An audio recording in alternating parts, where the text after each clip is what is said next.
உங்க மாமான்னு பாக்குறேன், இல்லன்னா நடக்கிறதே வேற. டேய், இல்லன்னா என்ன பண்ணுவ? ஓ ரவுடித்தனத்தெல்லாம் வேற எங்கேயாவது காட்டு. இந்த தனகோடிக்கிட்ட வச்சுக்காத. காட்டுனா என்னடா பண்ணுவ? டேய் அண்ணனே, எங்களை நடுத்தரவுல அனாதையை விட்டுட்டு போனப்ப அப்பவே அந்த ஆள் செத்துட்டா நான் முடிவு பண்ணிட்டேன்.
என்னமா இது?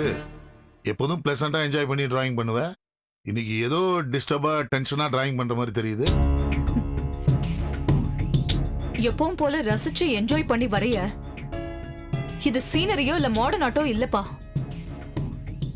என்ன கொலை பண்ண முயற்சி பண்ணவன் உருவத்தை நினைவுக்கு கொண்டு வந்து வரைய ட்ரை பண்றேன். ஒரே டிஸ்டர்ப்டா இருக்குப்பா. இத பாருமா, முடியலன்னு விட்டுறாத. Keep try. ஏதாவது ஒரு ஃபிளாஷ்ல அவன் முகம் கண்டிப்பா வரும். அவன் முகம் வர்ற வரைக்கும் எப்படியாவது ட்ரை பண்ணி வரைஞ்சிரு. அந்த ராஸ்கலோட ஃபேஸை மட்டும் எப்படியாவது ஐடென்டிஃபை பண்ணி வரைஞ்சிரு. அதுக்கப்புறமா என் கையில கிடைச்சதுக்கு அப்புறம் அவனை என்ன பண்றான் பாரு. பேப்பர்ல, மேகசின்ல, சேனல்ல எல்லாத்துலயும் பப்ளிசிட்டி பண்ணி அவனை உன் காலில் விழுந்து கதற வைக்கிறேன் பாரு.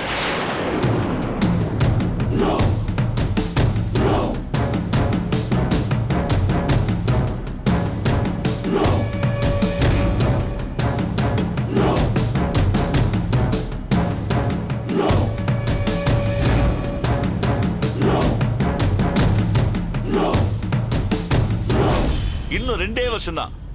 வட்டிக்கு வட்டி, மீட்டர் வட்டி, ஸ்பீடு வட்டின்னு 2 வருஷத்துல பெரிய ஆள் ஆயிடுவேன். அதுக்கப்புறம் ஆட்டோ ஃபைனான்ஸ் பண்ணி பெரிய கோடீஸ்வரன் ஆயிடுவேன். ஆட்டோக்குள்ள ஃபைனான்ஸ் கொடுக்குறாங்க.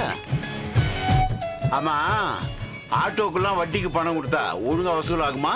ஆட்டோ ஃபைனான்ஸ்ல ஆட்டோக்கு மட்டும் பண்றது இல்ல, பஸ், காரு, லாரி, வேன்னு எல்லாத்துக்கும் ஃபைனான்ஸ் கொடுக்கறது. அதாவது ஆர்சி புக்கை வாங்கி வச்சுக்கிட்டு வட்டிக்கு பணம் கொடுக்கறது. பணம் ஒழுங்கா வசூல் ஆகுமா? பணத்தை கட்டலனா வண்டியை தூக்கிடுவோம்ல. அப்ப சரி. அப்ப இந்த 2 வருஷத்துல இந்த கந்து வட்டி, தண்டல் இதை எல்லாத்தையும் ஏற கட்ட வேண்டியதுதான். நீங்க வேற அவ்வளவு சீக்கிரம் ஏற கட்ட முடியுமா? ஏன்னா இது புலிவால பிடிச்ச கதை. அவ்வளவு சீக்கிரம் விட முடியாது. வட்டியை வேணா நம்ம மெதுவா வசூல் பண்ணிக்கலாம். அசலை மட்டும் நாம கேட்டோம், அப்புறம் பாத்தி அம்பேல். அப்படி 4 பாத்தி அம்பேலன்னா நாம அம்பேல். அதனால பாட்டியை டிஸ்டர்ப் பண்ணாம வட்டி வாங்கிட்டே இருக்கணும். இதுல பெரிய விஷயம் என்னன்னா, நம்ம கிட்ட இருக்கிற பாட்டிலாம் மான மரியாதைக்கு பயந்தவனுங்க, மாச சம்பளக்காரனுங்க, குடும்பஸ்தனுங்க. அதனால கரெக்டா வசூலாயிடும் வட்டி எல்லாம். அத நான் என்ன பண்றேன், வட்டி எல்லாம் வசூல் பண்ணி உங்ககிட்ட கைமாத்தா கொடுத்தா நீங்க பாத்துக்க எல்லாத்தையும். அப்ப சரி. மல, எப்படி நான் சொன்ன ஐடியா எல்லாம் சூப்பர்ல. என்ன மாமா, எங்க கிளம்பிட்டீங்க? ஏதாவது வேணா என்கிட்ட சொல்லிருக்கலாம்ல. நான் தான் மார்க்கெட் பக்கம் அது இதுன்னு வண்டி எல்லாம் வசூல் பண்ண போயிருப்பல. என்கிட்ட சொன்னா வாங்கிட்டு வந்து தந்துருக்க மாட்டேன். அதை விட்டுட்டு வெயில்ல எப்படி கிளம்பி வந்திருக்கீங்க?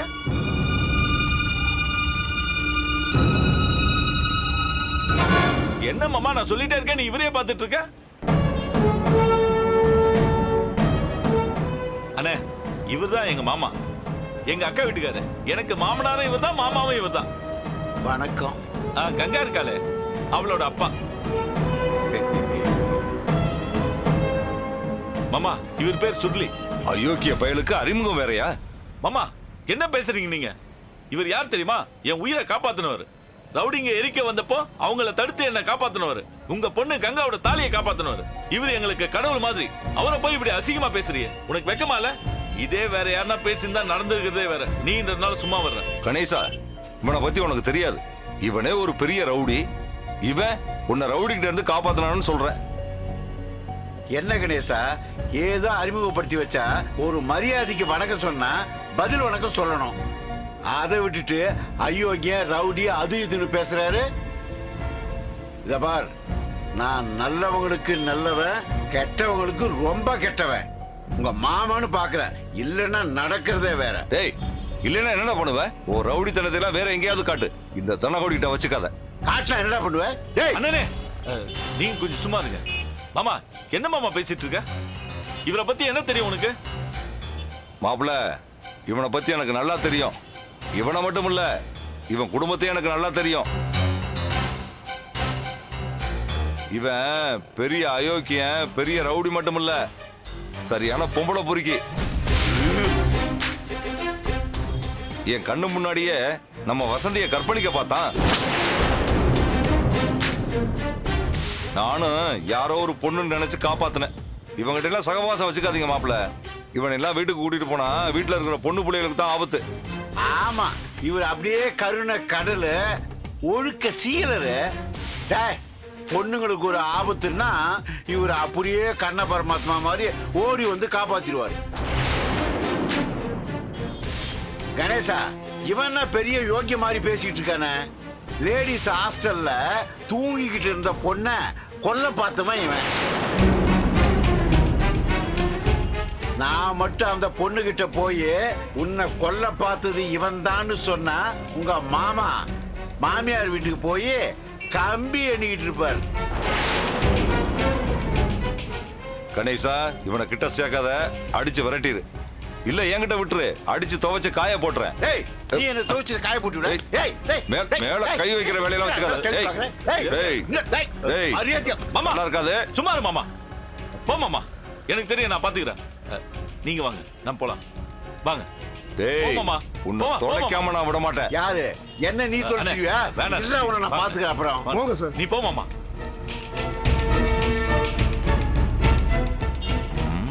இவனே 1ஆம் நம்பர் பொறுக்கி, இவனையும் நம்ம மருமக நம்புறான். எப்படி இவனை வீட்டை விட்டு துரத்துறது? இதே இடத்துல வச்சு நானும் சிவாவும் எவ்வளவு சந்தோஷமா பேசி சிரிச்சிருக்கோம். இதே இடத்துல வச்சு ரஞ்சினி கம்ப்யூட்டர்ஸ்ல ஜாயின் பண்ண சொல்லி பேசி சண்டை போட்டிருக்கோம். இதே இடத்துல வச்சு எவ்வளவு சந்தோஷமான நிகழ்வுகள். ஏன் கடைசியா கல்யாணம் வேண்டான்னு சொல்லி பிரிஞ்சதும் இதே இடம்தான். இப்ப மறுபடியும் சிவாவுக்காக சந்தோஷமா காத்துட்டு இருக்கிறதும் இதே இடத்துலதான். இந்த இடம், இந்த சூழல் என்னை பத்தி என்ன நினைக்கும்? என்னவோ நினைச்சிட்டு போகட்டும். எனக்கு என் சிவா என்னை பத்தி என்ன நினைக்கிறாருங்கிறது தான் முக்கியம்.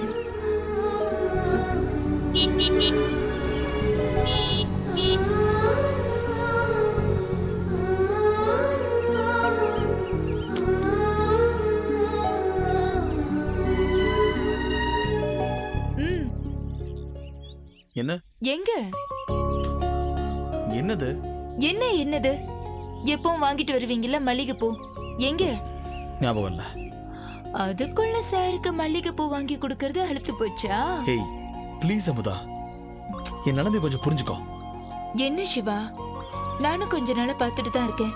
ஏன் ஒரு மாதிரியா இருக்கீங்க? உங்க அப்பா இத்தனை வருஷம் கழிச்சு திரும்பி வந்ததுல எல்லாரும் எவ்வளவு சந்தோஷமா இருக்காங்க. நானும் ரொம்ப சந்தோஷமா இருக்கேன். நீங்க மட்டும் ஏன் இப்படி இருக்கீங்க? அந்த ஆளை பத்தி இப்ப நீ எதுக்கு பேசுற அமுதா? என்ன சிவா இப்படி பேசுறீங்க? அவர் உங்க அப்பா. அப்பாவா? அந்த வார்த்தைக்கு அர்த்தம் தெரியாத ஆளு. அந்த ஆளை பார்த்தாலே வெறுப்பாவும் வேதனையாவும் இருக்கு தெரியுமா? ஏன்டா அந்த ஆள் திரும்ப வந்தான் இருக்க? போனால் அப்படியே போய் தொலைய வேண்டியதானே. நீங்க திரும்ப வரல, யார் அழுதா அவருக்காக? என்ன சிவா இப்படி பேசுறீங்க? அமுதா, என் வலியும் வேதனையும் எனக்கு தான் தெரியும். அப்பா இல்லாம வளர்ந்தவங்களுக்கு அந்த வேதனை தெரியும். வளர்ந்து பெரியவனானா என் பேருக்கு முன்னாடி இருந்தால் இனிஷியலே போடக்கூடாதுன்னு இருந்தவன் நான் எவ்வளவு அலட்சியங்களையும் அவமானங்களையும் சகிச்சுட்டு வளர்ந்துருப்பேன்னு கொஞ்சம் யோசிச்சு பாரு. என் வயசு பசங்கள்லாம் அப்பாவோட கையை பிடிச்சிக்கிட்டு சந்தோஷமா வாழ்றத பார்த்து நான் எவ்வளவு வேதனைப்பட்டிருக்கேன்னு தெரியுமா? இது எல்லாத்துக்கும் மேல அந்த ஆள் எங்களை நடுத்தெருவில் விட்டுட்டு ஓடினதுக்கு அப்புறம் எங்க 3 பேரையும் வளர்க்க எங்க அம்மா எவ்வளவு கஷ்டப்பட்டிருப்பான்னு கொஞ்சம் யோசிச்சு பாரு. இதுக்கெல்லாம் காரணமான அந்த ஆளை எங்க பார்த்தாலும் சரி, அந்த நிமிஷமே அங்கேயே குத்தி கொள்ளணும் போல எனக்கு வெறி வந்துடுது. இங்க பாருங்க, உங்க வலியும் வேதனையும் எனக்கு புரியாம இல்ல. உங்க அப்பா மேல உங்களுக்கு வெறுப்பு இருந்திருக்கலாம், ஆனா ஒரு வயசுக்கு அப்புறம் அதை நீங்க மாத்திக்கிட்டு தான் ஆகணும். உங்களுக்கு வேணா உங்க அப்பா தேவையில்லாம இருக்கலாம், ஆனா உங்க அம்மாவுக்கு அவர் கண்டிப்பா வேணுங்க. இத்தனை வருஷத்துக்கு அப்புறம் இப்பதானே உங்க அம்மா முகத்துல சிரிப்பையும் சந்தோஷத்தையும் பாக்குறீங்க. அதுக்கு காரணம் யாரு? உங்க அப்பா திரும்ப வந்ததுனால தானே. ஒரு வயசு வரைக்கும் கூட துணை இல்லாம இருக்கலாம், ஆனா வயசான காலத்துல கண்டிப்பா ஒரு துணை தேவைங்க. அவரு அப்ப என்ன சூழ்நிலையில உங்களை விட்டுட்டு போனாரோ அது தெரியாம நீங்க இப்பவும் கோவமா இருந்தா எப்படி? நீ என்ன சமாதானப்படுத்துறதுக்காக ஏதாவது பேசாதமதா. ஒவ்வொரு இழப்போட வலியும் இழந்தவனுக்கு தான் தெரியும். சமாதானப்படுத்துறவங்களுக்கு என்ன தெரியும்? அந்த ஆள் எங்களை விட்டு பிரிஞ்சு போனப்பவும் பிரச்சனை, இப்ப திரும்ப வந்தப்பவும் பிரச்சனை. இப்ப என்னங்க பிரச்சனை? எனக்கு அந்த ஆளை பார்க்கவே பிடிக்கல. முன்னெல்லாம் ஆபீஸ் விட்டு எப்படா வீட்டுக்கு போலான்னு இருக்கோம், ஆனா இப்போ ஏன்டா ஆபீஸ் முடிஞ்சது இப்ப வீட்டுக்கு வேற போகணுமே இருக்கு. வேற வழியெல்லாம் வீட்டுக்கு போனா அந்த ஆள் எதிரிலே வந்து நிக்கிறான். எனக்கு அந்த ஆளை பார்த்தாலே ஆத்திரமா வருதாமதா.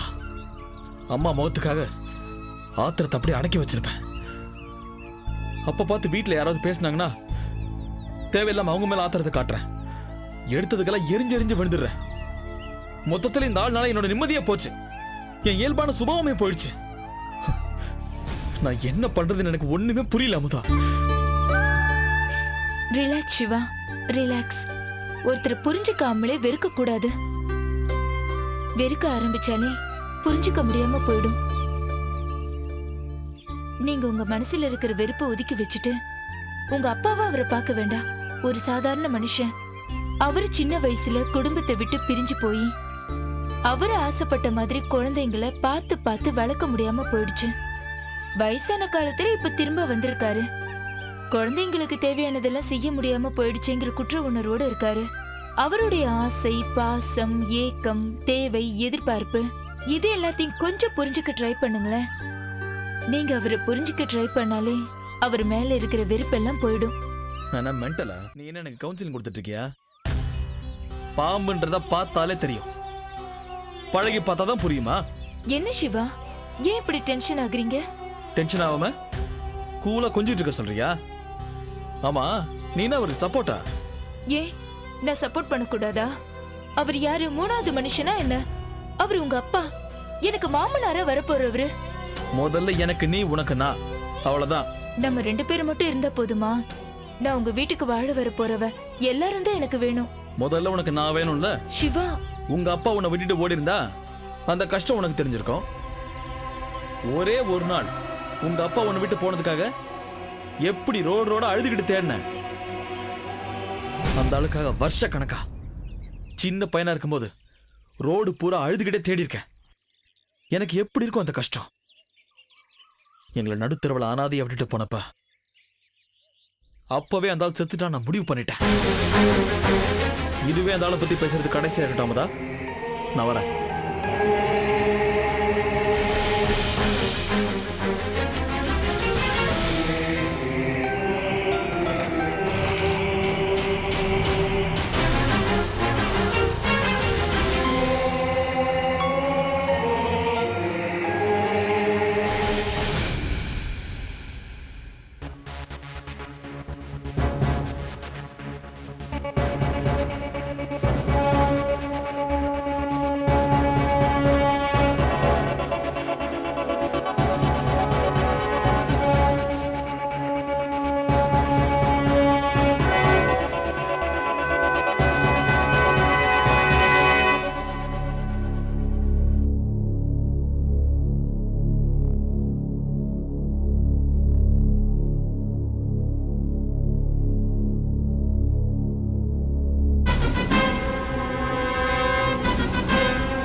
இவன் தான் என்ன கொல்ல பார்த்தான்.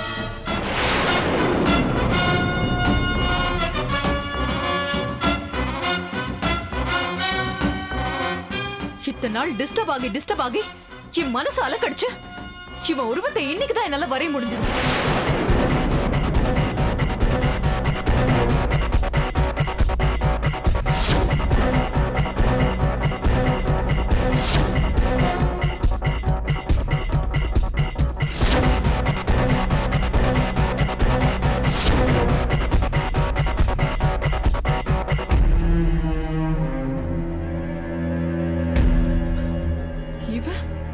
இவனை உன்னை கொல்ல பார்த்தான்.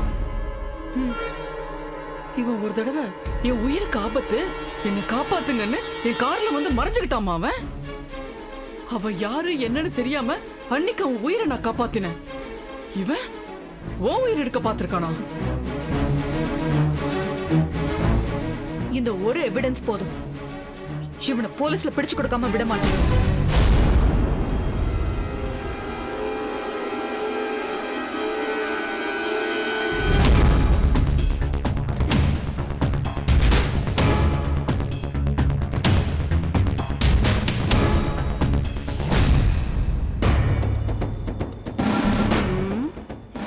என்னடா இது?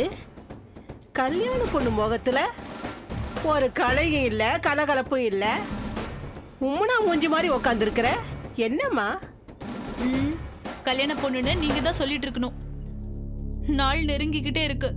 போற போக்க பார்த்தா கல்யாணத்துக்கு போய் சிவா அமுதா கழுத்துல தாலி கட்டுறத பார்த்துட்டு வயிறு எரிஞ்சு வாழ்த்திட்டு மூக்க பிடிக்க சாப்பிட்டுட்டு மொய் எழுதிட்டு வர போறோம்னு தோணுது. பொறுமையாயிருமா. ஒரு கல்யாணத்தை நிறுத்துறதும் நடத்துறதும் லேசுப்பட்ட காரியம்னு நினைச்சியா? புலி பதுங்கிறது பாயிறதுக்கு தான். புரிஞ்சுக்க. புலி பதுங்குற மாதிரி தெரியல, படுத்து தூங்குற மாதிரி தெரியுது. உன் அவசரம் உனக்கு, ஏன் தவிப்பு எனக்கு.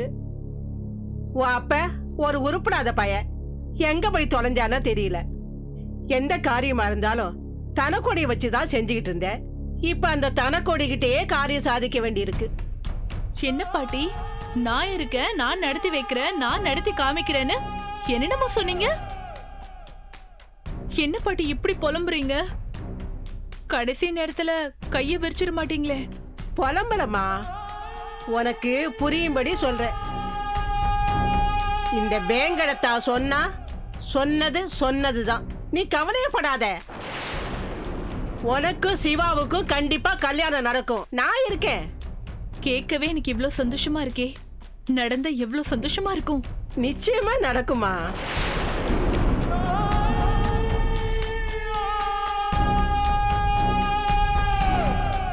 வா தனக்கொடி, உக்காரு. அப்புறம் கல்யாண வேலையெல்லாம் எப்படி போயிட்டு இருக்கு? ஒரு பிரச்சனை இல்லாம நல்ல விதமா போயிட்டு இருக்குமா. அப்படியா? ஏதாவது பணம் தேவைப்பட்டா என்கிட்ட தயங்காம கேளு. அதெல்லாம் ஒண்ணும் வேண்டாமா, எல்லாத்தையும் என் மகனே பாத்துக்கிறேன்னு சொல்லிட்டான். நான் கூடமாட ஒத்தாசையா இருந்தாலே அவனுக்கு போதுமா. பேருக்கு அப்பாவா மணவரையில நின்னாலே போதும். நீ கொடுத்து வச்சவப்பா.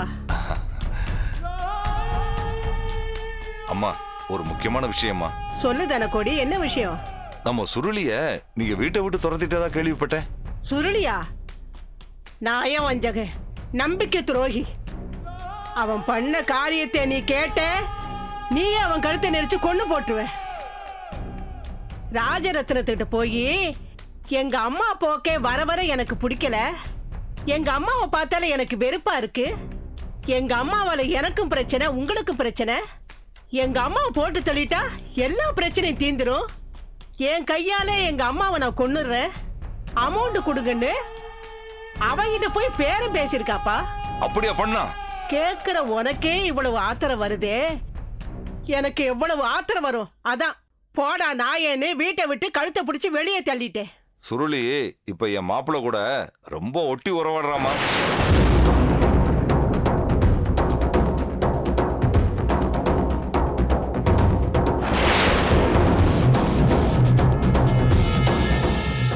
தனக்கோடிக்கும் காசு கணேசனுக்கும் உள்ள உறவு புது பிரச்சனைகளை உருவாக்குமோ?